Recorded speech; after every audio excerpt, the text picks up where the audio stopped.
बिस्मिल्लाहिर्रहमानिर्रहीम अस्सलाम वालेकुम। This is doctor Saeed Ali from MedExpert. Students, जैसे कि आपको पता है कि हम हर दिन जो है 3 सब्जेक्ट्स लेते हैं। जिस तरह आज के लिए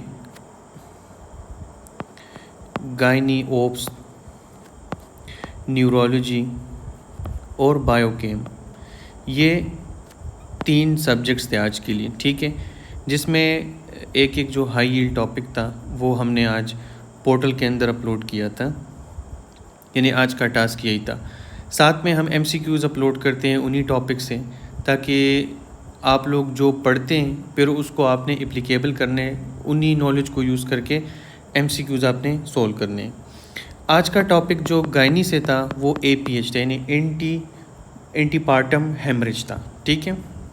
उस पे एमसीक्यूज़ जो है हम सोल्व करेंगे। अच्छा, क्लिनिकल सिनारियो मैंने आप लोगों को बताया था कि जब भी आपने क्लिनिकल एमसीक्यूज़ सोल्व करने तो सबसे पहले लास्ट लाइन पे आना है कि वो क्या मांग रहे हैं। तो इसमें देखिए what is the most likely diagnose, यानी वो उस क्वेश्चन में डायग्नोज मांग रहे हैं। तो फिर जब आपने आगे जब आपने स्टेटमेंट पढ़ने तो इस नीयत से पढ़ने है कि मैंने डायग्नोज के बारे में सोचने। फिर आप स्टेटमेंट पढ़ के ऑप्शंस पढ़े, आपको इंशाल्लाह आसानी होगी डायग्नोसिस बनाने में। ये तो चलो एक ट्रिक है कि आपने इसी तरह एमसीक्यूज़ सोल्व करने और इसी तरह एमसीक्यूज़ को अप्रोच करने। अभी हम बात करते हैं एपीएच पे कि एपीएच है क्या। एपीएच जो है वो एंटीपार्टम हेमरेज है, लेकिन इसको समझते हैं कि अगर एक फ़ीमेल प्रेगनेंसी में पर वेजाइनल ब्लीड के साथ अगर वो आती हैं आपके क्लिनिक पे या इमरजेंसी में, ठीक है, ईआर में, और अगर ये जो प्रेगनेंसी है वो 24 वीक्स से ज़्यादा है, ठीक है,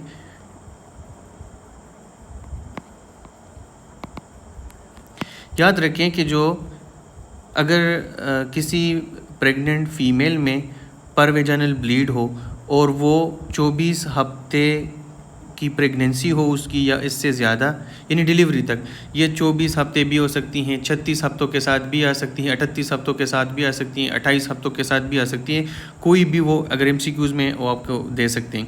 लेकिन जो इसका लैंडमार्क है वो 24 वीक और डिलीवरी तक आपने याद रखने। अगर इन्हीं दौरान कोई फ़ीमेल जो है वो प्रेग्नेंट फ़ीमेल जो है आपके पास आती है पर वेजाइनल ब्लीड के साथ, तो इसको हम कहते हैं एपीएच, इसको हम कहते हैं एंटीपार्टम हेमरेज, ठीक है।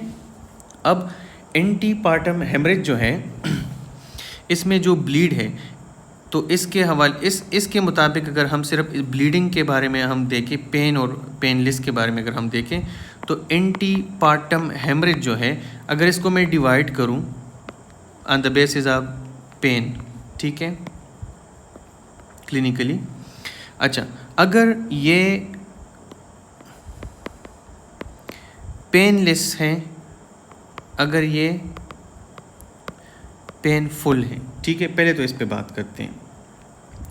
अगर ब्लीडिंग है और आपको बताते हैं कि जी 24 वीक्स पे या 26 वीक्स पे या 36 वीक पे, लेकिन वो पेनलेस वेजाइनल ब्लीड है, ठीक है, तो आपने अपना डिफरेंशियल रखना है। इसका मतलब जो मोस्ट कॉमन काजेज़ है वो 3 है, तो इसमें से जो पहला काज होगा वो क्या हो सकता है, प्लेसेंटा प्रीविया, ठीक है। मतलब कि अगर परवेजाइनल ब्लीड है इसी ड्यूरेशन के दौरान और वो पेनलेस हैं, तो आपका डायग्नोज जो है वो प्लेसेंटा प्रीविया है।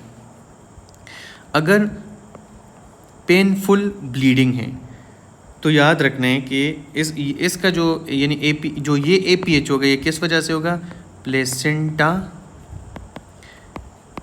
एब्रप्शिया या एब्रप्शन, ठीक है, इसकी वजह से होगा। जैसे हम कह सकते हैं प्लेसेंटा पट गया, तो इसमें दर्द लाजमी होगा, पेन होगा, ब्लीडिंग, ठीक है। अब थर्ड काज जो है, जो कि at the delivery, after delivery, लेकिन इसमें हम काज जो है वो कह सकते हैं क्योंकि वो प्लेसेंटा से रिलेटेड है। वो है आपका प्लेसेंटा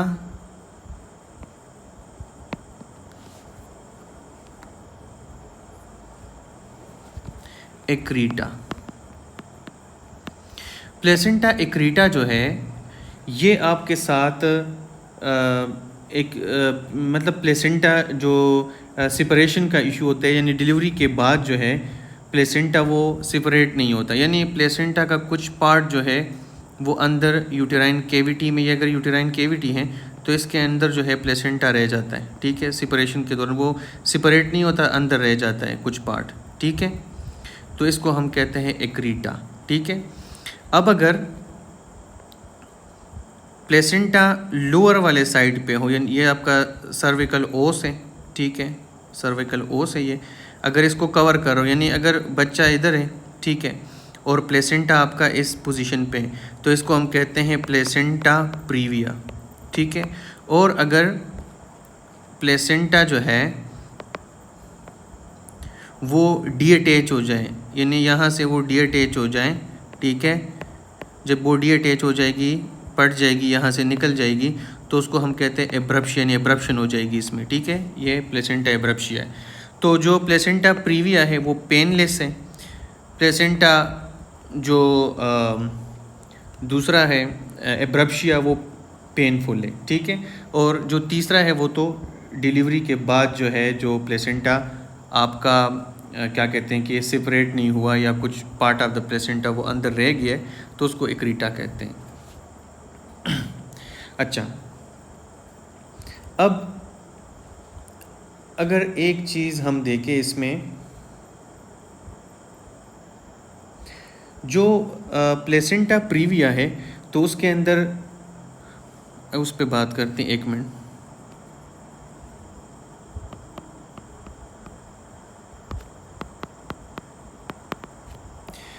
प्लेसेंटा प्रीविया के अंदर हमने बात की कि पेनलेस ब्लीड होगा, पीवी ब्लीड होगा, ठीक है। अब इसमें इन्वेस्टिगेशन आप चॉइस जो आपने करनी है वो है अल्ट्रासाउंड, ठीक है, एब्डोमिनल अल्ट्रासाउंड आपने करना है, ठीक है।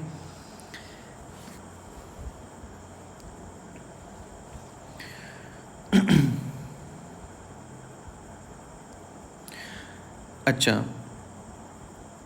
प्लेसेंटा जगह असल में इधर कम है, चलो इधर लिखते हैं प्लेसेंटा एब्रप्शिया या एब्रप्शन। उसमें हमने बात की कि पेनफुल पर विजाइनल ब्लीड है, ठीक है, एक ये, और इसमें टेंडरनेस होगी, यूट्रस टेंडर होगा, ठीक है। जैसे कि जो प्लेसेंटा है वो डीअटैच हुआ है, वहाँ से वो एब्रप्ट हुआ है, तो यहाँ पे ब्लीड वगैरह अंदर जो है वो सब कुछ जमा होगा, यानी अंदर जो है टेंडरनेस भी हो जाएगी, और यहाँ पे इधर भी गार्डिंग होगी, वुड की तरह जो है यूटेरस जो है वो सख्त हो जाएगा, ठीक है। और इसमें एक और चीज़ है कि जो फीटस है उस पे क्या असर होगा, वो डिस्ट्रेस में चला जाएगा, ठीक है। तो प्लेसेंटा एब्रप्शिया के बारे में ये बात याद रखें कि पेनफुल पर विजाइनल ब्लीड हो 24 वीक्स के बाद और डिलीवरी तक, ठीक है। और वहाँ पे टेंडरनेस हो ऑन एग्जामिनेशन, और गार्डिंग हो, यानी वुड लाइक सख्त जो है वो एब्डोम यानी यूटेरस हो, ठीक है। और बच्चा जो है, जो फीटस है, वो डिस्ट्रेस में चला जाए, तो ये क्लासिक प्रेजेंटेशन, ये एसोसिएशन सारा किसके साथ है, प्लेसेंटा एब्रप्शिया के साथ है, ठीक है। अच्छा, जो प्लेसेंटा एब्रप्शिया है तो इसका जो डेडली कॉम्प्लिकेशन है, यानी जो सीवियर कॉम्प्लिकेशन है, इसका अक्सर एमसीक्यूज़ में ये पूछा जाता है। इसका जो मोस्ट कॉमन और डेडली कॉम्प्लिकेशन, सीवियर किस्म का जो इसका कॉम्प्लिकेशन है वो है DIC, याद रखना है, ठीक है। प्लेसेंटा एब्रप्शिया के साथ DIC होगा, ठीक है, एंड पे। इसके अलावा इसका रिस्क फैक्टर क्या है, इसका रिस्क फैक्टर जो है वो है हाइपरटेंशन,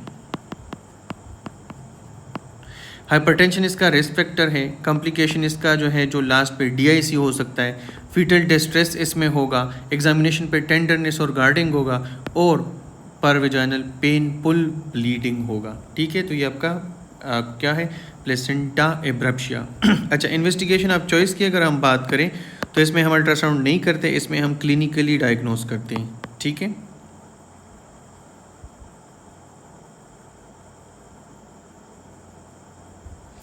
अच्छा, जो प्लेसेंटा प्रीविया है उसके बारे में इन्वेस्टिगेशन की भी तो हमने बात की। अब उसकी प्लेसेंटा प्रीविया के बारे में अगर हम उसकी मैनेजमेंट की बात करें, प्रीविया में हमने मतलब क्या करने, तो प्लेसेंटा प्रीविया में अगर मैनेजमेंट की बात करें तो सबसे पहले आपने क्या करना है कि आप अगर आपका पेशेंट जो है वो स्टेबल नहीं है तो उसको पहले आप एडमिट करें, उसको स्टेबल करें, वही ABC उस तरीके से। अगर ब्लड, चूँकि जैसे कि ब्लीडिंग हो रही है तो सबसे पहले तो आपने फ्लूइड रिससिटेशन करनी है, यानी सर्कुलेशन देख लेना है। अगर खून ज़्यादा कम है तो आप ब्लड ट्रांसफ्यूजन भी कर सकते हैं।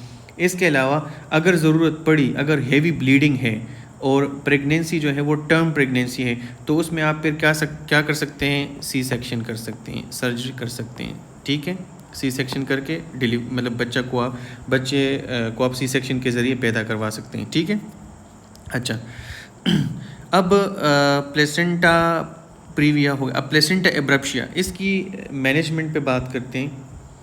तो इसमें आपने ये है कि इसमें जो प्लेसेंटा एब्रप्शिया है इसमें दो चीज़ें, एक जो है वो फीटस है,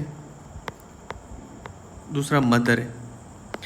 देखिए दोनों को कॉम्प्लिकेशन है, इधर ब्लीडिंग भी हो रही है, इधर पेन भी हो रहा है और इधर जो है DIC होने के चांसेस भी हैं मदर को। ठीक है, तो आपने क्या करना है कि आपने मैटरनल रिससिटेशन करनी है, यानी वही फिर से ABCD यानी वो अप्रोच करना है और फ्लूइड वगैरह देना है। ठीक है, शॉक को करेक्ट करना है और DIC को करेक्ट करना है अगर होने वाला हो। ठीक है, इसके अलावा आपने क्या करना है, क्यों जैसे कि जो फीटस है वो डिस्ट्रेस में जा रहा है, तो फीटस जब डिस्ट्रेस में जा रहा है तो आपने क्या करना है कि डिलीवरी करवानी है, इमीडिएट डिलीवरी करवानी है। फ़ौरन आपने बच्चे को क्या करना है, डिलीवर करना है। किस केस में आपने डिलीवरी करनी है, उस केस में अगर मदर और फीटस में से कोई भी अगर अनस्टेबल है तो आपने फ़ौरन जो है रिससिटेट करके मदर को डिलीवरी कर देना है। ठीक है, अब प्लेसेंटा एक्रीटा, जो प्लेसेंटा एक्रीटा है तो इसमें इन्वेस्टिगेशन ऑफ चॉइस जो है वो अल्ट्रासाउंड है एब्डोमेन में। ठीक है, विद कलर डॉपलर। देखिए प्लेसेंटा प्रीविया में अल्ट्रासाउंड था सिंपल, प्लेसेंटा एब्रप्शिया में अल्ट्रासाउंड नहीं था, उसमें हमने क्लिनिकल करना था। प्लेसेंटा एक्रीटा में जो है वो अल्ट्रासाउंड है लेकिन विद कलर डॉपलर है। ठीक है,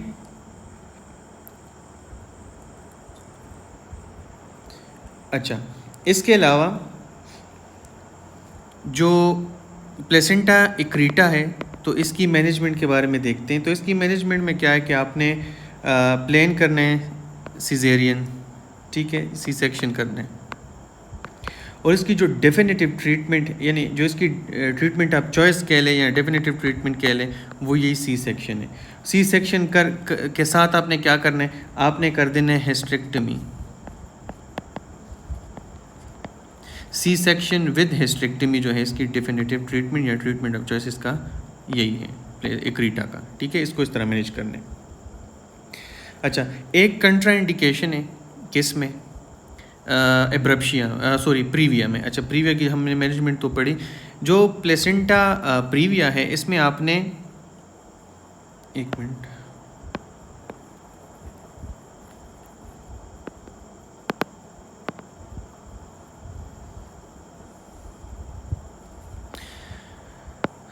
जो प्लेसेंटा प्रीविया है उसमें आपने एक चीज़ नहीं करनी, वो एग्ज़ाम में बार बार आया हुआ है।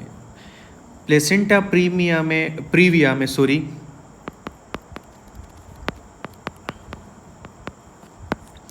इसमें आपने जो है वो डिजिटल वेजाइनल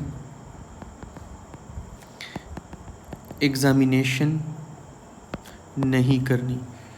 डिजिटल यानी जो फिंगर के ज़रिए हम एग्ज़ामिनेशन करते हैं, पर वेजाइनल एग्ज़ामिनेशन हम डॉक्टर जो है जो फिंगर के ज़रिए करते हैं, फिंगर के ज़रिए, तो वो जो है वो नहीं करनी। क्यों नहीं करनी? क्योंकि हमने पहले बात की कि ये सर्विक्स का जो ओस है उसको वो कवर कर देता है प्लेसेंटा, ठीक है। तो अगर आप यहाँ से डिजिटल एग्ज़ामिनेशन करेंगे तो आप यहाँ पे क्या कर सकते हैं, यहाँ पे इंजरी करवा सकते हैं या ब्लीडिंग उसकी वजह से मैसिव ब्लीडिंग हो सकती है, तो इसी वजह से वो कंट्राइंडिकेटेड है, ठीक है, प्लेसेंटा प्रीविया के अंदर। अच्छा, अब प्लेसेंटा प्रीविया हमने पढ़ लिए, ठीक है। अब इस पे MCQs हम MCQs सोल्व करते हैं, ठीक है। अच्छा, पहले क्वेश्चन को पढ़ते हैं। डायग्नोस तो वो मांग रहे हैं। 34 ईयर ओल्ड वुमन 36 वीक पे वो आई हैं। Sudden onset of painless bright red vaginal bleed. देखें, अगर 36 वीक्स हैं और पेनलेस ब्लीडिंग है, इसका मतलब क्या है कि ये APH है। लेकिन APH में कौन सा क्या काज हो सकता है इसका? प्रीविया, यानी प्लेसेंटा प्रीविया, ठीक है। डायरेक्ट आपको यहाँ से पता चल गया। तो क्या है? प्लेसेंटा प्रीविया, ठीक है। नेक्स्ट क्वेश्चन, इसमें वो क्या मांग रहे हैं? इसमें भी डायग्नोसिस मांग रहे हैं। 30 year old pregnant woman with chronic hypertension develop severe abdominal pain. देखें, सीवियर एक रिस्क फैक्टर भी आ गया, severe abdominal pain and vaginal bleeding. देखें, पर वेजाइनल ब्लीड है, पेनफुल है और 35 वीक्स है। देखिए 35 वीक्स का मतलब ये सारी चीज़ें जो आ गई ना, तो आपके पास APH फिर से हैं। लेकिन APH में कौन सा किस्म? जैसे कि पेनफुल हैं, तो पेनफुल हमारे साथ क्या था? पेनफुल हमारे साथ था एब्रप्शिया। बाकी भी आप चीज़ें एग्जामिनेशन देख सकते हैं कि टेंडरनेस है, रिजिड यूटेरस है, यानी और फीटल डिस्ट्रेस है, वो सारी चीज़ें इसमें लिखी हुई हैं, ठीक है।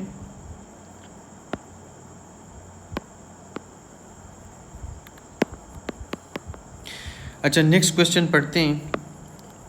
वो कह रहे हैं कि इसमें भी डायग्नोसिस बता दें, मोस्ट लाइक डायग्नोसिस वो पूछ रहे हैं। तो क्वेश्चन पढ़ते हैं। तो वो कह रहे हैं कि एक 38 साल खातून है with 2 previous caesarean sections undergo delivery. The placenta can not be separated. Separation की, प्लेसेंटा सेपरेशन की बात आई तो एक ही है, ठीक है। Resulting in massive postpartum haemorrhage, what is the most likely diagnosis? तो वो है आपका प्लेसेंटा एक्रीटा। इस पर हमने भी बात की। नेक्स्ट क्वेश्चन है कि प्रेग्नेंट वुमन, इसमें क्या मांग रही है? इसमें भी कह रहे हैं कि हमने इन्वेस्टिगेशन कौन सी करनी है कि हमने कंफर्म करना है डायग्नोसिस को, ठीक है। अब इन्वेस्टिगेशन पूछ रहे हैं, तो अभी हम स्टेटमेंट पढ़ते हैं। स्टेटमेंट में कह रहे हैं कि एक प्रेग्नेंट वुमन है, पेनलेस वेजाइनल ब्लीड के साथ आती है 34 वीक्स में, यानी APH है, ठीक है।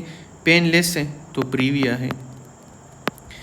विच इन्वेस्टिगेशन? तो प्रीविया में हम अल्ट्रासाउंड करते थे, ठीक है। कौन सी चीज़ कंट्राइंडिकेटेड था? कंट्राइंडिकेटेड इसमें था डिजिटल वेजाइनल एग्जामिनेशन, वो इसमें कंट्राइंडिकेटेड है और ये इसका इन्वेस्टिगेशन ऑफ चॉइस है, तो अल्ट्रासाउंड हमने करना है, ठीक है। अच्छा, क्या कह रहे हैं कि which examination should be avoided before imaging. अच्छा, अब देखते हैं। 32 year old pregnant woman present करती है वेजाइनल ब्लीड के साथ, ठीक है। प्लेसेंटा प्रीविया सस्पेक्ट हो रहा है, ठीक है। तो उसमें वो कह रहे हैं कि इमेजिंग यानी अल्ट्रासाउंड से पहले कौन सी एग्जामिनेशन नहीं करनी? तो हमने पहले बात की कि हमने डिजिटल वेजाइनल एग्जामिनेशन नहीं करनी, क्योंकि ओस के पास यानी लोअर वाले साइड पे उधर जो है, यानी ये अगर यूट्रस है, ठीक है, तो इधर वो प्लेसेंटा पड़ा हुआ है, ये ओस है सर्विक्स का। तो अगर हम उंगली से इसको इंजरी कर सकते हैं, यहाँ से ब्लीडिंग सीवियर हो सकती है, तो इसी वजह से अवॉइड करेंगे, ठीक है। और फिर अगर हमने इधर ब्लीडिंग करवा दी, यहाँ पे एब्रप्शिया हम खुद करवा देंगे, जिसकी वजह से फीटल डिस्ट्रेस हो जाएगा और रोला पड़ जाना है, तो इसमें आपने ये नहीं करना है, ठीक है। तो इसमें डिजिटल वेजाइनल एग्जामिनेशन नहीं करना, ठीक है, ऑप्शन यही है, ठीक है। नेक्स्ट क्वेश्चन पढ़ते हैं। कह रहे हैं कि जी कौन सा कॉम्प्लिकेशन मोस्ट कॉमनली हो सकते हैं। अच्छा, कॉम्प्लिकेशन पूछ रहे हैं। कह रहे हैं कि एक औरत है जो कि प्लेसेंटा एब्रप्शिया के साथ आई है, ब्लीडिंग उसको हो रही है आईवी साइड, यानी जिन उसको जब उन्होंने आईवी लगा दी, किनोला लगा दी, तो वहाँ से ब्लीडिंग हो रही है प्रोलॉन्ग क्लॉटिंग टाइम में। ठीक है, देखिए मैंने आप लोगों को एक बात बताई, मैंने आप लोगों को बताया कि जो प्लेसेंटा एब्रप्शिया है तो उसका जो बहुत ही बड़ा यानी डेडली कॉम्प्लिकेशन है उसका वो DIC है, मैंने बताया था। तो अब देखिए DIC ही है क्योंकि क्लॉटिंग टाइम इन प्रोलॉन्ग्ड हो गई है। ठीक है, तो क्या कॉम्प्लिकेशन हो सकता है इसमें? DIC, disseminated intravascular coagulation. ठीक है, नेक्स्ट क्वेश्चन क्या है, वो कह रहे हैं कि which additional placenta abnormality is she at risk to develop. अच्छा, a pregnant woman has placenta previa, अब उसको placenta previa in a history of 3 previous caesarean section, which additional condition मतलब हो सकती है। देखें, प्लेसेंटा प्रीविया अगर किसी को हो जाए और उसको C सेक्शन की भी हिस्ट्रीज हो तो उसको चांस है कि वो क्या डेवलप कर सकता है? एक्रीटा, यानी वो प्लेसेंटा के कुछ पार्ट्स वहाँ रह सकते हैं, सिपरेशन में इशू हो सकता है। ठीक है, उस एक्रीटा हो सकता है उसको, ये हो गया एक्रीटा। ठीक है, अच्छा, a woman experience severe postpartum haemorrhage. देखिए पोस्टपार्टम हेमरेज की बात हो रही है due to placenta percreta invading the urinary bladder. देखिए एक जो पोस्टपार्टम हेमरेजेस हैं, ये तो हम अभी APH पढ़ रहे हैं, एंटीपार्टम हेमरेज पढ़ रहे हैं, लेकिन पोस्टपार्टम हेमरेज अगर आप देखें, पोस्टपार्टम हेमरेजेस में फिर उनके डिफरेंट काज है, यूटेराइन एटोनी हैं जो मोस्ट कॉमन हैं, साथ में जो है प्लेसेंटा के हवाले से भी है जिसमें प्लेसेंटा परक्रीटा भी जो है वो सरपेरस थे। तो अच्छा, प्लेसेंटा परक्रीटा वो होता है जिसमें आप देखें कि जो आपका प्लेसेंटा होता है वो यूटेरस को क्रॉस करके उसके आर पार जाके वो यूरिनरी ब्लैडर की तरफ चला जाते हैं। ठीक है, उस वक्त उस तक पहुंच जाता है तो उसको परक्रीटा कहते हैं। अब इन्होंने यहाँ बताया भी है कि वो इन्वेट कर रहे हैं किसको? यूरिनरी ब्लैडर को। Which type of placenta accreta spectrum is present, यानी मतलब प्लेसेंटा एक्रीटा का कौन सा किस्म? ये असल में प्लेसेंटा एक्रीटा का ही एक किस्म है। ठीक है, जो इनक्रीटा परक्रीटा ये जो है, तो ये कौन सा किस्म है? तो ये है परक्रीटा, क्योंकि परक्रीटा जो है वो यूटेरस से आर पार जाएगा, नाम से आप देख सकते हैं, और वहाँ पे क्या होगा कि उधर जब इन्वेट करेगा तो ये वाला प्लेसेंटा, यानी वहाँ पे प्लेसेंटा रह जाएगा। ठीक है, प्लेसेंटा रह गया तो वो प्लेसेंटा एक्रीटा का एक किस्म है जिसको हम परक्रीटा कहते हैं। ठीक है अच्छा, क्या कह रहे हैं कि जी ट्रीटमेंट ऑफ चॉइस क्या है? पेशेंट विद प्लेसेंटा एक्रीटा, देखिए प्लेसेंटा एक्रीटा के साथ है, उसको डेफिनेटिव ट्रीटमेंट चाहिए। ठीक है, तो कौन सी ट्रीटमेंट करनी है हमने? मैंने आप लोगों को बताया कि इसमें हम C सेक्शन करते हैं विद हिस्टोरिक जो क्या है, क्या है, हिस्टेरेक्टमी। अच्छा, ठीक है, आपने क्या करना है कि सीजेरियन सेक्शन कर देना है यानी, और साथ में हिस्टेरेक्टमी कर देनी है। हिस्टेरेक्टमी में आपने इन्हें यूटेरस को रिमूव कर देना है, हिस्टेरेक्टमी कर देनी है। ठीक है, अच्छा, क्या कह रहे हैं कि a woman present with painful antepartum haemorrhage, APH है, पेनफुल है। अच्छा, फीटल डिस्ट्रेस भी हैं। अच्छा, which risk factor most strongly, तो मैंने आप लोगों को बताया था कि इसका जो मोस्टली जो रिस्क फैक्टर है वो हाइपरटेंशन है। ठीक है, तो इसमें अपने क्रोनिक हाइपरटेंशन। ठीक है, 26-year-old woman complain of drooping eyelid. अच्छा, अब जो ये नेक्स्ट क्वेश्चन, ये जो नेक्स्ट अभी स्टार्ट हो रहे हैं, तो वो हमारे न्यूरोलॉजी के क्वेश्चन स्टार्ट हो रहे हैं। ठीक है, न्यूरोलॉजी के क्वेश्चन अभी स्टार्ट होंगे। ठीक है, अभी उसको पढ़ेंगे। आई होप गायनी का जो टॉपिक था वो आप लोग को समझ आ गया होगा। अभी जो अगला हम टॉपिक स्टार्ट कर रहे हैं तो वो हमारा है क्या है, न्यूरोलॉजी। ठीक है, तो न्यूरोलॉजी के हवाले से अभी देखेंगे कि कौन कौन से टॉपिक्स आज हमारे थे। तो आज जो हमारा टॉपिक था वो था मैस्थीनिया ग्रेविस। ठीक है, सबसे पहले मिस्थीनिया ग्रेविस के बारे में थोड़ा सा पढ़ लेते हैं कि मिस्थीनिया ग्रेविस क्या है। जब मिस्थीनिया ग्रेविस की समझ आ जाए तो फिर उस पर हम क्या करेंगे, MCQs जो है वो सोल्व करेंगे। ठीक है,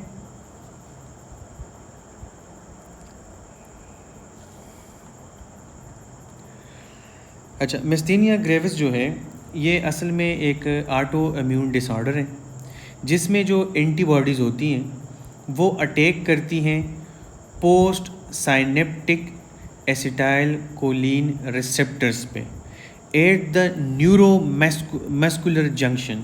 ठीक है, जिसकी वजह से फिर जो सिम्टम्स आते हैं यानी मसल वीकनेस आती हैं, जो कि यानी फेटिगेबल मसल्स होंगे, जिसमें मोस्ट कॉमन इसके जो सिम्टम्स हैं वो पटोसिस हैं यानी ड्रूपिंग आईलिड, डिप्लोपिया यानी डबल विजन, ये चीज़ें हैं।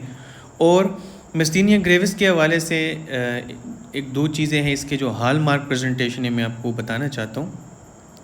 वो ये हैं कि इसमें जो पेशेंट होगा वो रिस्ट के साथ इम्प्रूव हो जाएगा, लेकिन वो काम यानी एक्टिविटी के साथ जो है पेशेंट में वीकनेस आएगी। पेशेंट के जो स्मॉल मसल्स हैं उसमें वीकनेस आएगी, जो स्केलेटल मसल्स हैं उसमें वीकनेस आएगी। ठीक है, लेकिन जब वो रेस्ट करेगा वो ठीक हो जाएगा। दिन टाइम सुबह मिस्थीनिया ग्रेविस का पेशेंट सुबह के टाइम उठेगा, एक्टिव होगा, ठीक ठाक होगा, लेकिन जैसे जैसे सूरज ढलेगी यानी मतलब दिन ढलेगी तो दिन के अख्तिताम पे वो जो है निडाल हो जाएगा। ठीक है, तो ये जो सिम्टम्स हैं, ये जो क्लासिक फीचर्स हैं, ये सारे के सारे जो है मिस्थीनिया ग्रेविस के साथ हैं। इसी तरह के वो क्वेश्चंस आपको देते हैं, उसमें आपसे कभी डायग्नोसिस पूछ लेंगे, कभी आपसे एंटीबॉडीज़ पूछ लेंगे, कभी आपसे रिसेप्टर पूछ लेंगे, कभी आपसे वो इन्वेस्टिगेशन ऑफ चॉइस पूछ लेंगे, कभी वो आपसे जो है इसकी मैनेजमेंट पूछ लेंगे। ठीक है, अच्छा, तो अभी मिस्थीनिया ग्रेविस को पढ़ते हैं। मिस्थीनिया ग्रेविस जितने अगर मैं आपको बताऊं मिस्थीनिया ग्रेविस के बारे में, तो जो कैचिंग पॉइंट्स हैं वो बहुत इंपॉर्टेंट है आपके लिए, जो कि मेड एक्सपर्ट बुक में अगर आप देखें, अगर आप किलर बॉक्स पे, हॉल मार्क साइंस पे और वो चीज़ों पे जाएं, या जो क्लिनिकल रीजनिंग है उस सेक्शन में अगर आप देख लें, तो मेरे ख़्याल से जितने भी MCQs आते हैं मिस्थीनिया ग्रेविस से वो आपके हो जाते हैं उससे।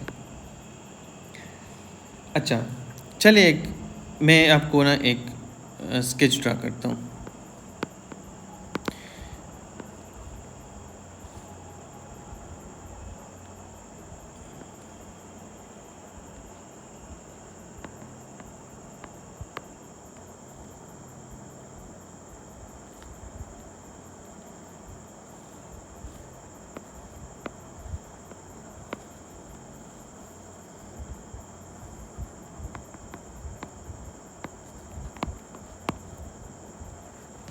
अच्छा, देखें, ब्रेन जो है अगर हम इसको कंसिडर करें, अगर हम इसको एक मैसेज के ज़रिए इसको ले लें, अगर व्हाट्सएप पे अगर मैसेज हम कर रहे हैं, ठीक है, ब्रेन जो है वो मैसेज करेगा, वो मैसेज भेजेगा, मतलब वो सेंडर है। ठीक है, अगर हम कहें कि ब्रेन जो है वो सेंडर है यानी मैसेज सेंड करने वाला है, अगर ये यहाँ से सेंड करेगा किसको, ACH को यानी एसिटाइल कोलिन को। एसिटाइल कोलिन जो है वो क्या है, यहाँ पे वो मैसेज है जो कि ब्रेन से आएगा। ठीक है, किसके थ्रू जाएगा, नर्व के थ्रू जाएगा, ये एक रूट यानी टेलीफोन तार के ज़रिए, यानी ये ACH जो है ब्रेन से जो मैसेज जा रहा है ये नर्व के ज़रिए जाएगा, किधर जाएगा, मसल तक। किस लिए, ताकि वो कंट्रैक्ट हो जाए। ब्रेन अगर चाहता है कि मसल कंट्रैक्ट हो जाए तो वो ACH के फॉर्म में, यानी ACH एक मैसेज है, इसको वो नर्व के ज़रिए भेजेगा मसल की तरफ और मसल कंट्रैक्ट हो जाएगा। तो ये इसको हम कहते हैं न्यूरोमस्कुलर। इस एक्टिविटी में देखें तो न्यूरॉन यानी ब्रेन इन्वॉल्व है, आप ब्रेन, न्यूरॉन्स, ये चीज़ें इन्वॉल्व है और साथ में आपका मसल इन्वॉल्व है। ठीक है, तो ये न्यूरोमस्कुलर हमने भी डेफिनेशन बताई ना कि ये जो कि आपका इम्यून सिस्टम जो है वो यानी एंटीबॉडीज़ जो है मतलब वो बनाते हैं आपके ACH रिसेप्टर्स जो कि आपके न्यूरोमस्कुलर जंक्शन में मौजूद हैं उसके खिलाफ। तो न्यूरोमस्कुलर सिस्टम यानी इसमें इस डिजीज़ में इन्वॉल्व हो जाते हैं। लेकिन इसमें हमने जैसे कि ये मैंने जो स्ट्रक्चर बनाया कि ब्रेन, नर्व्स ACH और मसल। तो इसका मतलब ब्रेन, मैंने आपको कहा कि ये सेंडर है, ये ACH असल में मैसेज है। जब ये मैसेज नर्व के ज़रिए पहुंचेगा, मसल तक ये पहुंचेगा, तो मसल इसको रीड करके क्या करेगा, यहाँ पे कंट्रैक्शन हो जाएगी, मैसेज यहाँ पे यानी जो आर्डर आएगा वो फॉलो हो जाएगा, वो कंट्रैक्शन के फॉर्म में अब हो जाएगा। लेकिन अब क्या है कि अगर मैं यहाँ पे एक डायग्राम ड्रा करूँ,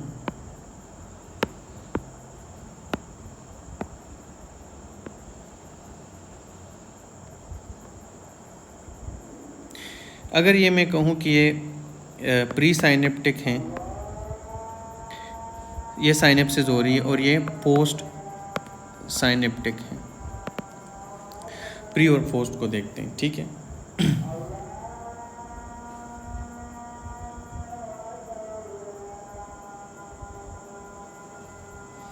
अब क्या है कि ये मैसेज ऐसे आएगा, ठीक है, यहाँ से ACH जो है ये इधर आएगा, ठीक है।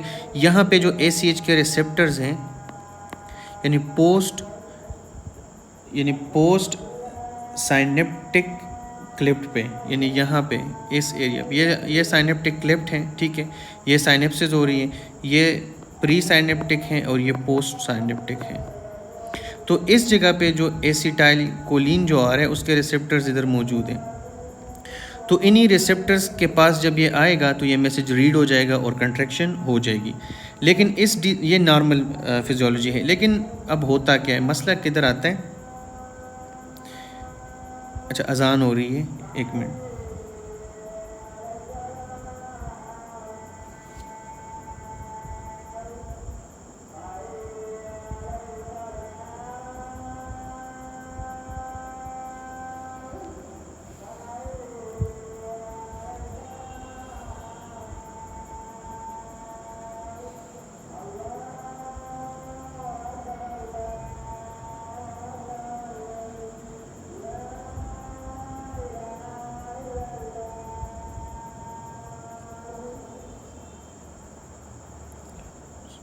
अच्छा, अब क्या होगा, नॉर्मली यहाँ पे ACH आता है, यानी एसिटाइल कोलिन आता है, वो अपने रिसेप्टर्स के साथ बाइंड होता है और वहाँ पे अपनी एक्टिविटी चल जाती है। लेकिन यहाँ पे क्या होता है कि अगर जो एंटीबॉडीज़ हैं, ठीक है, अगर वो आती हैं, एंटीबॉडीज़, कौन सी एंटीबॉडीज़ जो है वो एसिटाइल कोलिन रिसेप्टर्स के खिलाफ जो आती हैं, अगर एसिटाइल कोलिन रिसेप्टर्स एंटीबॉडीज़ आ जाएँ, ठीक है, यहाँ पे अगर anti-ACH एंटीबॉडीज़ जो है वो आ जाएं और वो इन्हीं रिसेप्टर्स को क्या करें, ब्लॉक करें, ठीक है। मिसाल के तौर पे अगर यहाँ पे 100 रिसेप्टर्स हैं, ठीक है, और यहाँ पे कंट्रैक्शंस की ज़रूरत है, यानी अगर कोई बंदा जो है वो अपना डेली एक्टिविटी परफॉर्म करना चाहें, डेली एक्टिविटी के लिए अगर वो मतलब चलता है, मसल्स यूज़ करता है, तो ACH जो है वो आएगा, वो इन रिसेप्टर्स के साथ बाइंड होगा और वो काम चलेगा, आगे जो है मैसेज रीड होगा। अब 100 रिसेप्टर्स से नॉर्मली काम चल रहा था। अब यहाँ पे अगर 80 रिसेप्टर्स को जो है उसके खिलाफ एंटीबॉडीज़ आ जाए और उसको डिस्ट्रॉय कर दे या उसको इंगेज कर दे वो, ठीक है, मैं कह रहा हूँ कि इंगेज कर दे, ठीक है। अब आगे जो यानी इनको वो मसरूफ़ कर दे अपने साथ, जो 20 रिसेप्टर बच के रह गए उन, अब अगर 100 ACH आएंगे तो उनको 20 रिसेप्टर्स मिलेंगे, तो कम काम होगा। अगर एक्टिविटी और बढ़ेगी, बर्डन और बढ़ेगा, तो पेटीग और वही चीज़ आएगी, क्योंकि कंट्रैक्शन वगैरह उस तरह होगी नहीं, तो मसल्स थक जाएंगे, ठीक है। ये इसकी जो है पूरी पैथोफिजियोलॉजी है। अच्छा, अब इस चीज़ में इन्वॉल्व क्या है, जो एंटीबॉडीज़ जो कि आ रही है, तो आपको पता है कि थाइमस जो है जिस्म के अंदर, थाइमस जो होता है उसका काम क्या, ये ट्रेनर है, ये ट्रेन करता है किसको, हमारे इम्यून सिस्टम को। तो अगर ये थाइमस जो है इसमें हाइपरप्लेशिया हो जाए या इसमें थाइमोमा हो जाए, तो उसकी वजह से क्या होगा कि ये जो एंटीबॉडीज़ भेजेगा वो इसी रिसेप्टर्स के खिलाफ भेज देगा, यानी एंटीबॉडीज़ जो है ACH रिसेप्टर्स के खिलाफ भेज देगा, और बजाय इसके कि वो हमारे मतलब हमारा कोई जो थाइमस है वो तो इसी तरह काम कर रहा था कि इम्यून सिस्टम को ट्रेन कर रहा था कि वो हमारे ही सिस्टम पे अटैक ना करे, बल्कि वो किसी पैथोजन और उनके खिलाफ अटैक करे। लेकिन इधर जो है थाइमस में खुद मसला आ गया, उसका फंक्शन डिस्टर्ब हो गया, यानी हाइपरप्लेशिया उसमें हो गया, थाइमोमा वो चीज़ें हो गई जिसकी वजह से वो अपना फंक्शन जो है उसका एबनॉर्मल हो जाता है, जिसकी वजह से एंटीबॉडीज़ जो है हमारे अपने न्यूरोमस्कुलर जंक्शन पे जो रिसेप्टर्स है पोस्ट साइनेप्टिक साइट पे, तो वहाँ पे आके उनको इंगेज कर लेते हैं। ठीक है, तो इसी वजह से जो मैसेज है वो प्रॉपर नहीं मैसेज पहुंच रहा है लेकिन मैसेज प्रॉपर रीड नहीं हो रहा है। यहाँ पे मैसेज पहुंच रहा है लेकिन मैसेज रीड नहीं हो रहा है, ठीक है, रिसेप्टर्स की वजह से। तो इसी वजह से जो है जब एक्टिविटी बढ़ेगी तो जैसे कि रिसेप्टर्स इतने मौजूद नहीं होंगे, जिसकी वजह से फटीग आएगी, मसल जो है वो थक जाएंगे। ठीक है, तो ये चीज़ें थी इसके हवाले से। जैसे मैंने कहा कि एंटी ACH रिसेप्टर्स एंटीबॉडीज़ आते हैं, रिसेप्टर्स के खिलाफ एंटीबॉडीज़ आते हैं। तो इसमें अब आगे हम देखते हैं कि इसमें जो क्लिनिकल फ़ीचर्स हैं वो क्या हैं। तो इसके जो क्लिनिकल फ़ीचर्स हैं या इसके जो हॉलमार्क साइंस हैं वो बहुत इंपॉर्टेंट है, क्योंकि ज़्यादातर क्वेश्चन जो है वो इन्हीं चीज़ों पे आते हैं। ठीक है, जब ये ऊपर वाला जो मामला होगा, ठीक है, होगा क्या, आप देखें जो स्मॉल मसल्स है ना, सबसे पहले फर्स्ट जो है वो इन्वॉल्व होंगे। वो कौन कौन से? ओकुलर मसल्स यानी आंखों के जो मसल्स हैं, फेस के मसल्स, ठीक है। इसी तरह अगर ये डिज़ीज़ बढ़ती हैं लेट कंडीशन में, ठीक है, अब लेट की बात कर रहे हैं, फर्स्ट यानी अर्ली में स्मॉल मसल्स होंगे, लेकिन अगर लेट कंडीशन है, लेट कंडीशन में क्या होगा, जो मेजर मसल्स हैं, अगर मैं कहूँ रेस्पिरेटरी मसल्स, जिसमें प्रोमिनेंट है डायफ्राम, डायफ्राम तक इन्वॉल्व हो सकता है। लेकिन अगर डायफ्राम इन्वॉल्व हो जाए लेट डिजीज़ में तो उसको हम क्या कहते हैं, मेस्थीनिया क्राइसिस कहते हैं, मेस्थीनिया क्राइसिस कहते हैं। ठीक है, अगर सीवियर डिजीज़ सीवियर हो जाए और मेजर मसल्स को इन्वॉल्व करे, रेस्पिरेटरी मसल्स को इन्वॉल्व करे, डायफ्राम को इन्वॉल्व करें, तो उसको हम कहेंगे मेस्थीनिया क्राइसिस। ठीक है, अच्छा, अगर हम इन्वेस्टिगेशन की बात करें, देखिए इन्वेस्टिगेशन पे भी काफ़ी ज़्यादा जो है वो क्वेश्चंस आए हैं, तो इन्वेस्टिगेशन को पढ़े बगैर हम आगे तो नहीं जा सकते। अच्छा, इसमें जो इनिशियल इन्वेस्टिगेशन हम करते हैं, इसमें हम देखते हैं, जो इनिशियल हम करते हैं,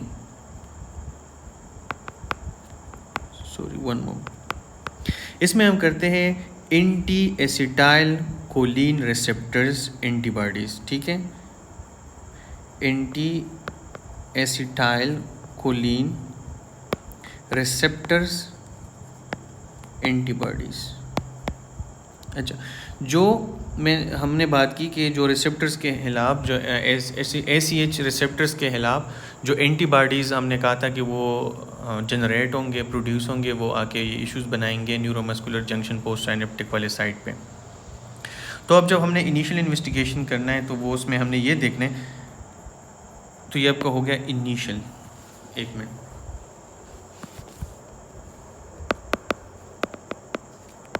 ठीक है, लेकिन जो इसका इन्वेस्टिगेशन ऑफ चॉइस है वो आपका है, इन्वेस्टिगेशन ऑफ चॉइस इसका सीरम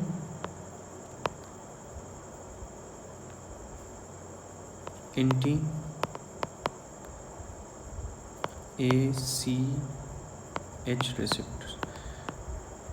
आपने ब्लड से जो है क्या करना है, anti acetyl Colin receptors antibody test करने। मतलब इनिशियल इन्वेस्टिगेशन और इन्वेस्टिगेशन ऑफ चॉइस जो है आपका वो सेम है, एक ही है। ठीक है,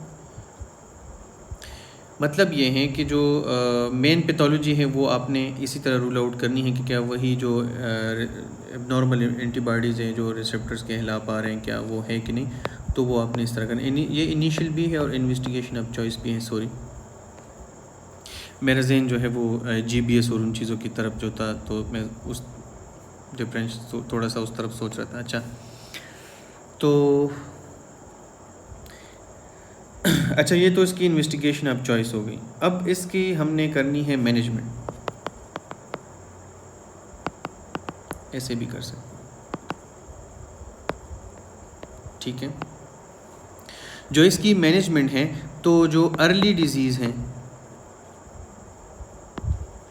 अर्ली डिजीज़ में हमने इसकी मैनेजमेंट में क्या करना है,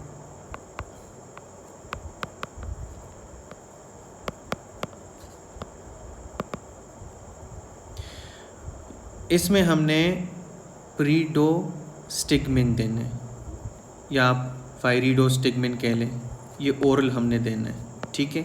लेकिन अगर लेट डिजीज़ है या अगर मेस्थीनिया क्राइसिस है, मेस्थीनिया क्राइसिस के अंदर फिर हमने IVIG देना है। IVIG का मतलब है कि IV अमीनोग्लोबुलिन देने हैं, ठीक है। या इसके अलावा जो है और प्लाज्मा एक्सचेंज कर सकते हैं, ठीक है। और अगर आप सस्पेक्ट करते, जैसे हमने थाइमोमा की बात की, या हाइपरप्लेशिया, आप थाइमस उसकी हमने बात की, तो इसमें आप उसकी सर्जरी भी कर सकते हैं। अगर वो रीज़न है तो आप सर्जरी करके उस रूट काज को निकाल सकते हैं, ठीक है। अच्छा, इसके क्लासिक जो हॉलमार्क साइंस थे, तो अच्छा हमने तो बात की कि ये मसल्स इन्वॉल्व हैं, लेकिन इसमें जो ये मसल इन्वॉल्व है तो उसमें क्या होगा, इसमें पिटोसिस होगा, डिप्लोपिया होगा। पिटोसिस का मतलब है ड्रूपिंग ऑफ आईलिड, यानी जो आईलिड होगा, ठीक है, वो नीचे की तरफ आएगा, ड्रूपिंग होगी, ठीक है। डिप्लोपिया का मतलब है डबल विजन, ठीक है। चले, मेरे ख्याल से तो मैक्सिमम हमने इस टॉपिक को कवर किया, लेकिन अभी हम इसके पढ़ते हैं इसके बारे में, ठीक है।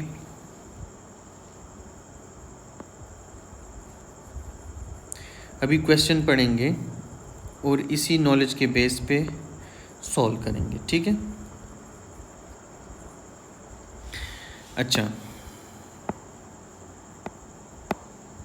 क्या पूछ रहे हैं, डायग्नोज पूछ रहे हैं। 26-year-old woman complain of drooping eyelid, double vision that worse toward the evening and improve with rest। देखिए, क्लासिक प्रेजेंटेशन है, क्लासिक फीचर्स बता रहा है, ठीक है। पिटोसिस है, डिप्लोपिया है, और जो यानी एक्टिविटी के साथ जो है मसल्स पे ठीक है और रेस्ट के साथ इम्प्रूव हो रहे, तो हम कह सकते हैं मेस्थीनिया ग्रेविस है, डेफिनेटिव, ठीक है। अच्छा, नेक्स्ट क्वेश्चन।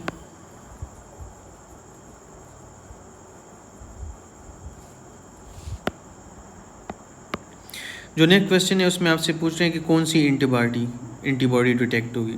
तो ये तो अभी हमने बात की कि इसमें एंटी एसिड रिसेप्टर एंटीबॉडी, क्योंकि पूरी जो पैथोफिजियोलॉजी मैंने आपको बताई तो उसमें हम इसके इर्द गिर्द घूम रहे थे कि पोस्ट साइनेप्टिक लिफ्ट पे इन्हीं रिसेप्टर्स को एंगेज करेगा, इन रिसेप्टर्स के खिलाफ जो एंटीबॉडीज़ आएंगे, एंटी ACH, ठीक है। अच्छा, नेक्स्ट।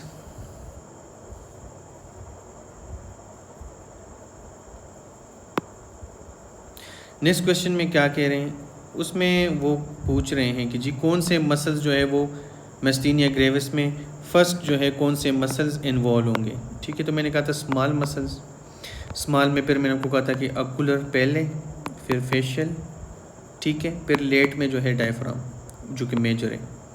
तो इसमें आप देख लें कौन सा ऑकुलर मसल्स, क्योंकि तो पिटोसिस डिप्लोपिया होगा तो वो इसी वजह से होगा, ठीक है।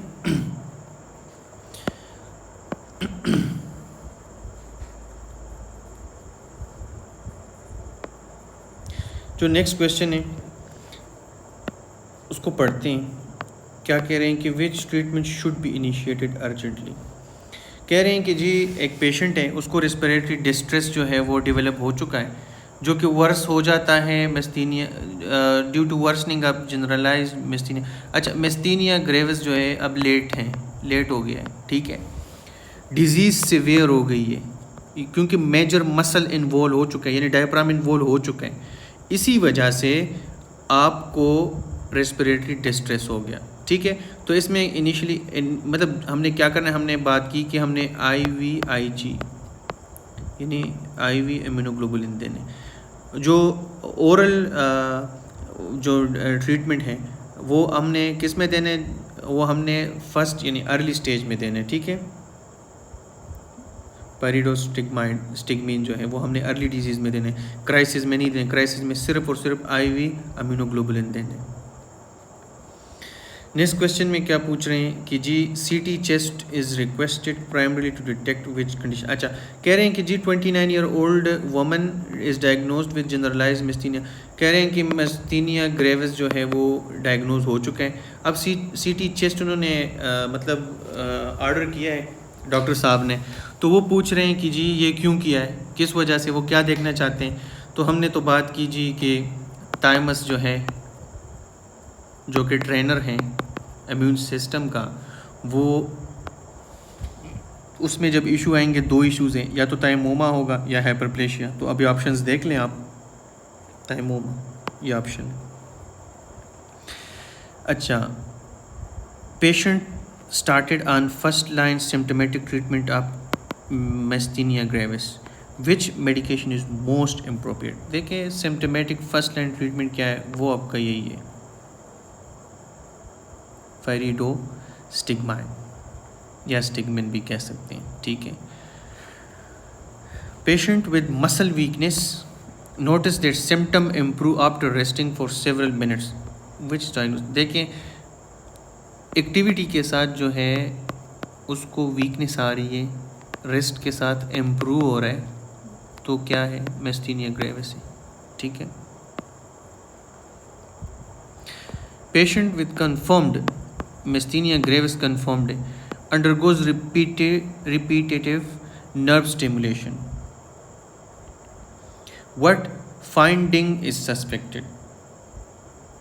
अच्छा, ये कह रहे हैं कि जी कौन से फाइंडिंग्स उसमें सस्पेक्ट होगा। अच्छा, जब बार बार आप नर्व्स को स्टिमुलेट करेंगे ना, यानी मतलब एक्टिविटी आप करवाएंगे, तो उसमें क्या होगा कि डिक्रीमेंटल रिस्पॉन्स होगा, यानी वो डिक्रीज़ होगा, रिस्पॉन्स में डिक्रीज़ आएगा।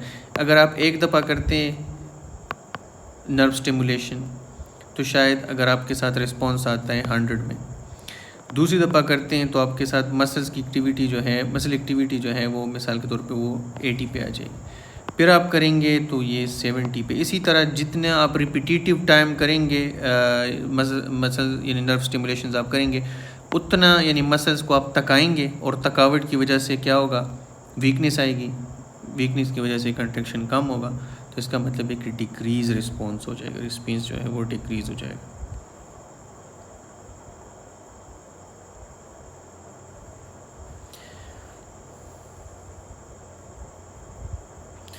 Which investigation is considered the most sensitive electrophysiological test for Myasthenia gravis? अच्छा, हमने इसकी बात नहीं की थी मेरे ख्याल से भी, जो नहीं बुक में है, लेकिन इधर मैंने इसकी बात नहीं की लेक्चर में, लेकिन चलो देखते हैं इसमें क्या है। मैं आपको बताता हूँ कि इसमें जो सिंगल फाइबर होता है, ठीक है, उसको हमने देखना होता है।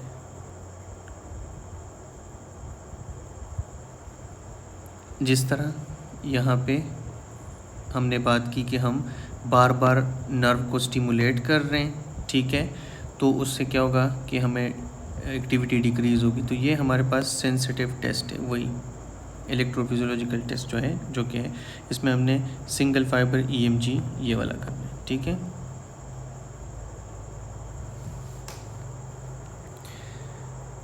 अच्छा, जो ऊपर हमने मिस्थीनिया ग्रेविस के बारे में बात की,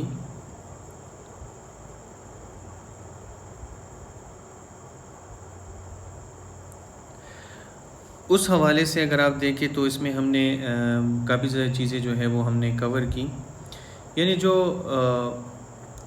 इन्वेस्टिगेशन ऑफ चॉइस था, या इसकी क्लिनिकल प्रेजेंटेशन थे, या इसमें कौन से जंक्शन कौन सा इन्वॉल्व था, कौन सा एंटीबॉडी इन्वॉल्व था, वो सारी चीज़ें हमने, कौन से रिसेप्टर, सारा कुछ हमने बताया। अच्छा, जो इन्वेस्टिगेशन थी वो भी हमने कहा कि हमने इसी एंटीबॉडी, जो एंटीबॉडी है ACH के खिलाफ, वो इन्वेस्टिगेशन ऑफ चॉइस हमने बनाया था। अब जो सेंसिटिव की बात हम कर रहे हैं वो हमने भी आगे नहीं बताया, लेकिन अभी इधर थोड़ा सा उसको देखते हैं। इसमें क्या है कि जी हम इसमें ईएमजी करते हैं। ईएमजी में क्या है कि इलेक्ट्रोमायोग्राफी, ईएमजी जो इलेक्ट्रोमायोग्राफी है वो हम करेंगे इसमें। तो इसमें दो कंपोनेंट इम्पोर्टेंट होते हैं। एक ये होता है कि या तो हम रिपीटेटिव नर्व स्टिमुलेशन करते हैं, ठीक है, जिस पे एक क्वेश्चन ऊपर आया था, ठीक है, उसमें हमने कहा था कि रिस्पॉन्स कम होगा, इसमें रिस्पॉन्स जो है वो कम हो जाएगा, ठीक है। दूसरा जो है इसका दूसरा जो कंपोनेंट होता है वो होता है सिंगल फाइबर इलेक्ट्रोमायोग्राफी, ठीक है, सिंगल फाइबर इलेक्ट्रोमायोग्राफी। जो सिंगल फाइबर इलेक्ट्रोमायोग्राफी है ये सेंसिटिव है, ठीक है। मोस्ट सेंसिटिव टेस्ट जो है मैस्थीनिया ग्रेविस के लिए वो क्या है, वो आपका है सिंगल फाइबर इलेक्ट्रोमायोग्राफी। इसमें क्या होता है कि जी इसमें हम इस चीज़ को मेजर करते हैं कि कितना कंसिस्टेंटली जो है नर्व इम्पल्सेस जो है वो एक्टिवेट करते हैं मसल फाइबर को, यानी एक सिंगल मसल फाइबर को कितनी कंसिस्टेंसी के साथ जो है वो नर्व इम्पल्सेस एक्टिवेट कर रहे, तो उसी चीज़ को हमने मेजर करना होता है, ठीक है। इसमें क्या होता है कि इसमें जिटर्स आते हैं। जिटर का मतलब ये है कि डिले आते हैं मसल फाइबर एक्टिवेशन में, यानी जब वहाँ से इम्पल्स आएगा तो इधर मसल्स एक्टिवेशन में यानी कंट्रैक्शंस वगैरह में क्या होगा, डिले आएगा, तो इसी डिले को हमने इसमें देखना होता है, ठीक है। तो मोस्ट सेंसिटिव टेस्ट अगर पूछे मैस्थीनिया ग्रेविस में तो आपने सिंगल फाइबर ईएमजी, ये मोस्ट सेंसिटिव है, ठीक है। नेक्स्ट क्वेश्चन में क्या है कि पेशेंट है मैस्थीनिया ग्रेविस के साथ डेवलप सिवियर डिस्पेजिया, ठीक है, यानी मसल्स जो है मेजर मसल्स इन्वॉल्व है, रेस्पिरेटरी मसल की वीकनेस आ गई, ठीक है, आफ्टर निमोनिया। अब कह रहे हैं कि जी कौन सी कॉम्प्लिकेशन है, तो ये तो क्राइसिस हो गई, मैस्थीनिया ग्रेविस की क्राइसिस हो गई, ठीक है।